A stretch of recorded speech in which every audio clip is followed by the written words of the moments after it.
one of the things that drove me in my life, in my career, I was a single mother very young because I got divorced.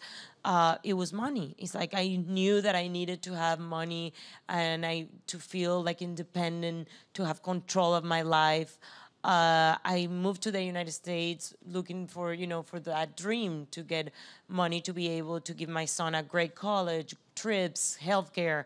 My family in Colombia, needed help. And so I think I always knew that I needed that. I mean, it's not that,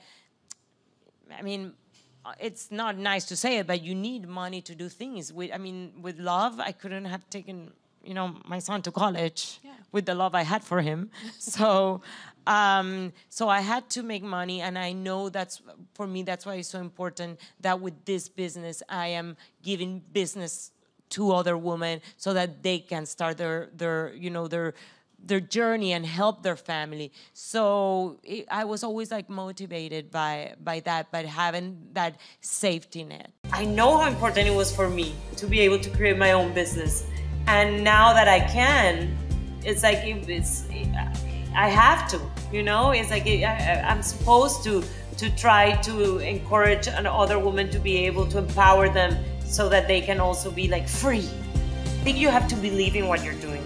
I think that no matter how amazing they're telling you this is or whatever, if you don't believe in it, if you don't want to wear it or use it or buy it, just don't do it. You have to really be passionate and believe in the product so that the people believe in it too.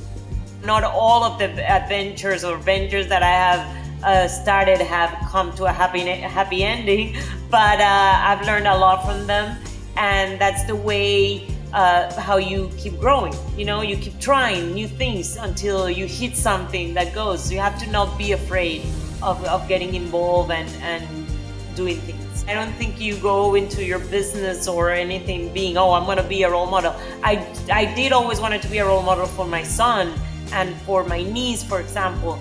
I wasn't thinking I was going to be a role model for women, or so I embrace it. I love it when women tell me, it's like, I want to do this, like that, like you. So, and I appreciate it, but I think I don't try to think about it. I just try to do the best that I can, like in the most legal way. At 28 years old, during a routine doctor's visit, my doctor felt a lump in my neck. They did a lot of tests and finally told me that I had thyroid cancer.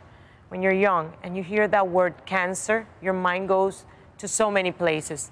But I tried not to panic, and I decided to get educated. I read every book and found out everything I could about it. I was fortunate to have caught it early and to have the support of my doctors and, most importantly, my family.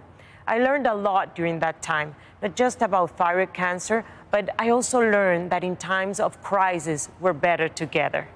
We have all witnessed the power of coming together just this past year.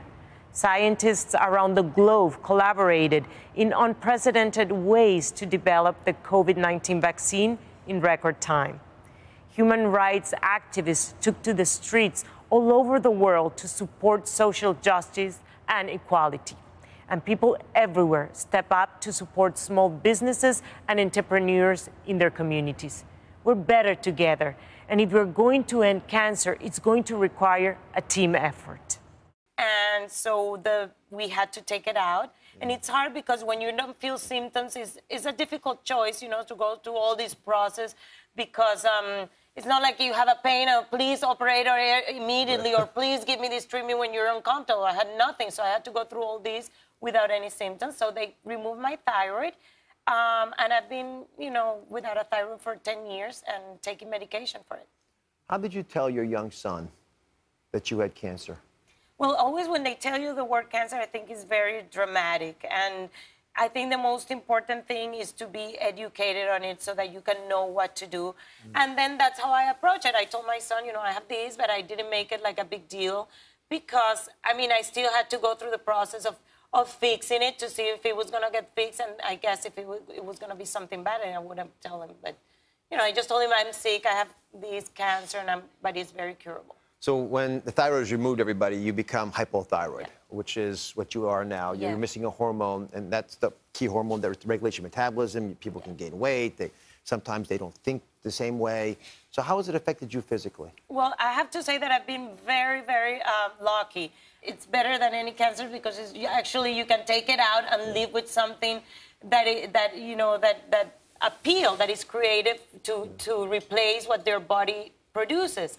And what I've done in the past 10 years is been very strict with myself, taking my pill exactly when I need to take my medication, getting my tests done every 3 to 6 months, and more women because we go through menopause, we go through childbirth, pregnancy, all of those things change it, and age. I mean, through my 10 years of being with this problem, it has changed it. I have to change my dose. So I have to say that I've never had any of the symptoms. So I'm lucky because, for example, I meet a lot of girls that they're always, saying, I have this, I have that. And I think it's so crazy that it's just a test to find out. It's not like you need to do like a colonoscopy or something horrible. It's a blood test. I've had my share of those.